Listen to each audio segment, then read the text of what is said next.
Michigan law enforcement on high alert after anti-government militia also plotted to target, kill police. Law enforcement in Michigan remains on high alert after the FBI said the same group of alleged militia members who conspired to kidnap Gov. Gretchen Whitmer also were seeking to identify the family homes of officers and were involved in a plan to target and kill police. "We're cautious. We're absolutely more careful," said First Lt. Mike Shaw of the Michigan State Police, according to the Detroit Free Press. "This is one of the tactics these anti-government, domestic terrorism groups use. Law enforcement is the face of the government. If you're mad at the government, you're mad at the police."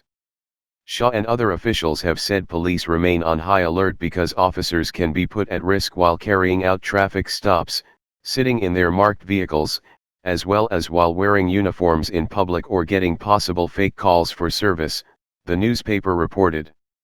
Shaw added that Michigan State Police constantly evaluate the credibility of threats against troopers and facilities and carry out measures to reduce potential harm.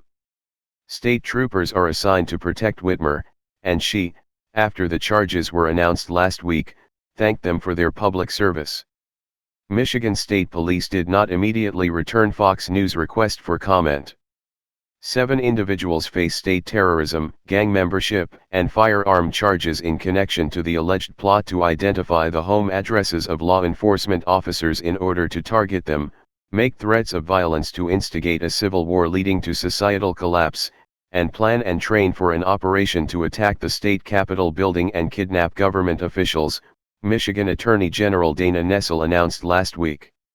6 others are facing federal charges brought by the State Department for allegedly conspiring to kidnap the governor.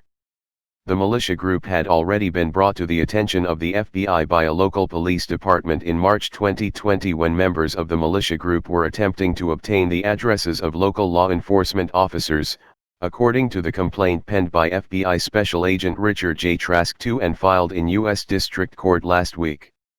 At the time, the FBI interviewed a member of the militia group who was concerned about the group's plan to target and kill police officers, and that person agreed to become a CHS, confidential human source.